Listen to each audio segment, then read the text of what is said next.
I kicked John Walker's ass and took the shield. As I should. It needed to be done. Had to be done. Yeah.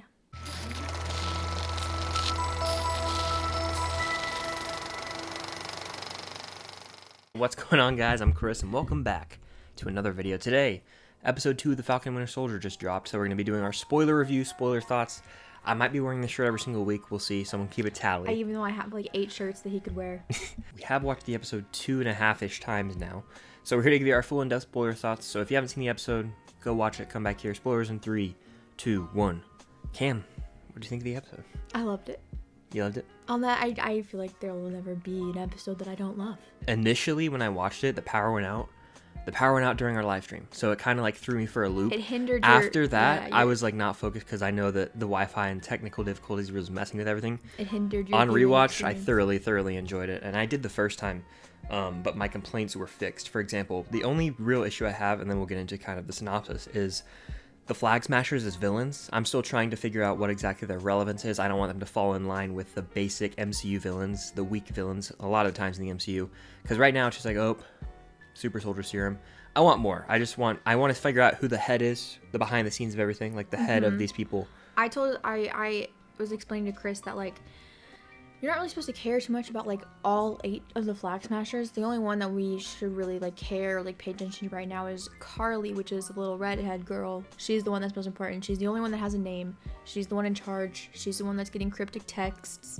She's the only one that we really need to care about. When it comes down to the Falcon and the Winter Soldier, the name of the show, we get a lot of them throughout, and we see more trauma from Bucky's past, I would say, as he has to revisit, or he visits... A lot of trauma from Bucky's past. Yeah. The episode opens with John Walker at his old high school, and he's like doing like a whole like promotional thing on Good Morning America as Captain America, and a whole interview thing, and then it cuts to Bucky in his apartment watching the thing on Good Morning America. Right. And he just looks so angry and like just disappointed and like upset. We see the scene of Bucky and Sam, and he's talking about Gandalf, which is from the TV spot, which I enjoyed. I wish they didn't show that because it would have been funnier to just see it the first time in the show, but that's how I feel about everything from trailers. And then we get this action scene that we didn't think we were going to see probably till the third or fourth episode. I remember the 18-wheeler scene is like the marquee action sequence, and we already got it in episode 2 early on as well.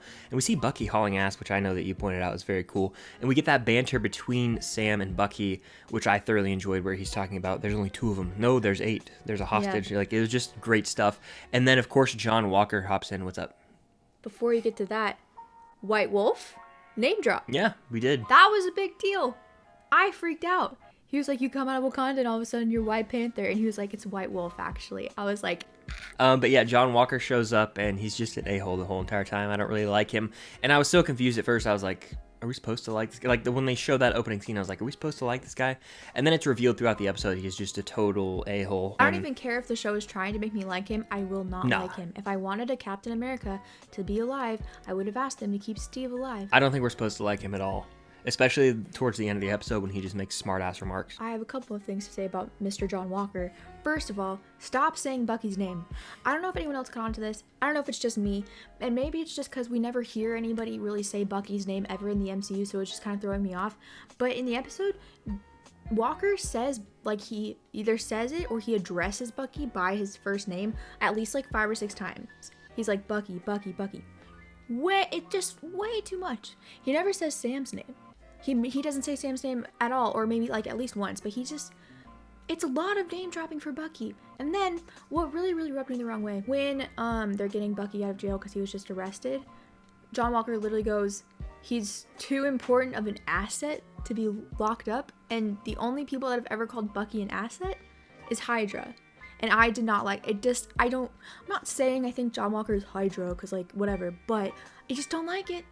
I don't like it. I think John Walker's going to get his ass kicked at some point, and they're going to get the shield back, hopefully, because we see them with the shield in the trailer later on. I don't want him in any way, shape, or form to become a hero of the show, and I think that it would be a disservice to fans if he were to take on that role, but only time will tell. We get a really cool sequence here, or a scene, I should say, where Sam and Bucky go over and they, what's his name? Elijah, right? Is that Elijah or Isaiah? Isaiah is the father, and Elijah's the son. And Isaiah is a former, he has the super soldier serum. Yes, and he was imprisoned for 30 years, and he actually had encounters with Bucky back in my day, you know how it is. But it's a very interesting concept there, and it creates tension in a relationship that we may see more of in the show. I'm not really sure, but you get a different perspective on the super soldier serum. And then, of course, this show does tackle relevant themes and social issues that we are experiencing today, as two Avengers or MCU heroes are walking in the street, and the cops pull up and they're like, "Is this man bothering you?" They to did Sam it Wilson. really well. I agree. Like, I feel like stuff like that is always a very tricky thing to touch on, because you never want to make it like too outlandish, or you never want to make it like bad because you don't want to like inaccurately represent it or anything like that. But the way that they did it was like, I almost started crying. Yeah, like they're just, really good I mean, scene. How do you not know who these people are? That's literally what Bucky says. He's Then, like, do you not know who this is? And then like, I don't know if this is just me because I like to read into things, but like Anthony Mackie's acting and like Sam's face right when he's like, "Oh my gosh, Sam Wilson, like Mr. Wilson, I didn't recognize you without the goggles." Sam's face is like, "Why does that matter?" Yeah. Like, I'm not doing anything, so why does it matter that I'm an Avenger? If I was a normal person, what would be happening right now? Yeah, exactly. They did it really, really well, and I think they're gonna keep touching on it. And there's the couples therapy scene. That's correct? one of the better scenes, I actually think, when the line, of course. Maybe he was wrong about you, and if he was wrong about you, then he was wrong about me. Sebastian Stan's acting, he crushes it here. I love Sebastian Stan's acting so much, and that was just further proof that he's so underutilized in the MCU. Anthony Mackie's acting as well. That couple scene, just seeing them both at odds with each other and how they want to have a long vacation after this is all over. I'm sure we're going to see their friendship develop throughout. And then, of course, we get one final a-hole moment from John Walker in the episode. Yeah. What did he say? "Stay the hell out of my way," or something like that? Yeah, he Get the hell out of my way. Sam's basically like, "You don't really have any intel. We're free agents, so we kind of are more flexible. It doesn't make sense for us to work with you." And then John Walker's like, "Well, then stay the hell out of my way." And I'm like, "Well, Steve wouldn't talk like that, so you clearly suck, and I cannot wait for Bucky to punch you so hard in the face that your teeth break." And then the episode ends with a cliffhanger that satisfies us as we find out that they're going to go visit Zemo, and it plays some cool classical music. We get that shot from Civil War, I swear, the overhead shot of the roundabout. You're right. It's definitely from Civil War. And then it ends on a shot of Zemo looking up. So Zemo's coming in the next episode. Zemo is like somewhere like in jail still or something like that. I have no idea how he's going to get out. See, okay, not to compare, but I'm really enjoying the cliffhangers that Falcon and Soldier are giving us compared to the WandaVision cliffhangers, because like WandaVision cliffhanger would have ended like with the zoom down the hallway. It wouldn't have shown us Zemo's face, or it would have just cut when Bucky was like, when Sam's like, "All right, let's go see Zemo." Cut. Yeah, wouldn't have been as satisfying, but I can say that so far I'm very satisfied with this show. I think a rewatch definitely helped on this episode. I had those technical difficulties, but I will stand by this if I have to critique it. I just think that I hope in the long run that the Flag Smashers and whoever the villains of the show end up being are relevant. And because even in WandaVision, I was not a fan of the villain route that they took, and it's just my big issue with most MCU projects. I hope they can make a compelling villain, because there's a clear lack of those in the MCU so far. So I just hope that, I know the show's called The Falcon and the Winter Soldier, so it's focusing on them. Yeah. But I would like them to have a worthy adversary. It could be John Walker. It could be the Power Broker. We'll see. But I know that we only have 4 episodes left, so I hope that that's touched on. Could be Zemo. So sad that we only have 4 episodes left. I'm gonna cry. Crazy, but at least it feels like we've had more screen time than WandaVision already. Yeah, I was gonna say two things.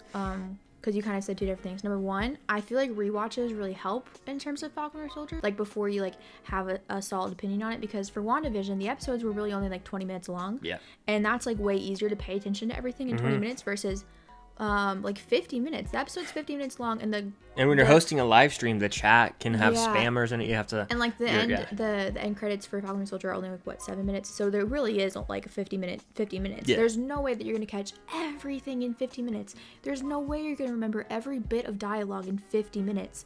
So like a second rewatch I think is really important before like completely gathering your thoughts. And then the second thing I wanted to say was that I will say Marvel does struggle when it comes to multiple villains. Marvel's best villains are when there's only one villain, like Hela, Loki, you know. When it's like groups, like for example, Far From Home. For me at least, that's one of the reasons why I kind of didn't really like Far From Home, because the Elementals plus Mysterio made me feel like there were too many villains. I'm sure there's other examples that I'm blanking on. Ant-Man and the Wasp was all over the place. Villains. Yeah, speaking. Ant-Man and the Wasp had a lot of villains. Yeah. And like the villains are like good, they're like fine, but they're not Hela and like Loki level villains. Yeah. They're not really the best when it comes to multiple villains all at once. However, in their defense of that, I do think we've only learned one of the Flag Smashers' names for a reason. I think we're only supposed to care about Carly. No idea how they're breaking Zemo out. This show is everything to me, and I love it so much. I'm excited to see more. I know that the action, the spectacle is just going to keep getting bigger. We're going to get more character moments. Bucky continues to grow on me. Screw John Walker, Bucky supremacy, Sam supremacy, and Bucky Sam supremacy. Yeah, they had a bromance going. I forgot about that one. Oh my gosh, scene when where they they're on top of tumble each through other. the field, that was so funny, and they land on top of each other. Yeah. That was funny. But overall, a really, really solid episode of The Falcon Winter Soldier. 2 for 2 so far in my book. We'll be back next week with an episode 3 watch party and review, of course. You can check out Cam and all of her social media and YouTube down below in the description. I know it was 3 months ago, but I finally edited our vlog from Disney, like my footage. I know It's a lot of fun. Nostalgia. Chris had his up, the day of. Mine's up 3 months later, but you can go watch it, so you can watch Chris and I Disney on my channel. Yeah, definitely. I actually posted a video. Crazy times. And as for the Film Stock channel, I'm going to have Falcon Winter Soldier content for the rest of the season, so stay tuned for that. But thank you all for watching. Definitely hit the like button. Comment your thoughts on the episode down below. And until next time, see you guys later.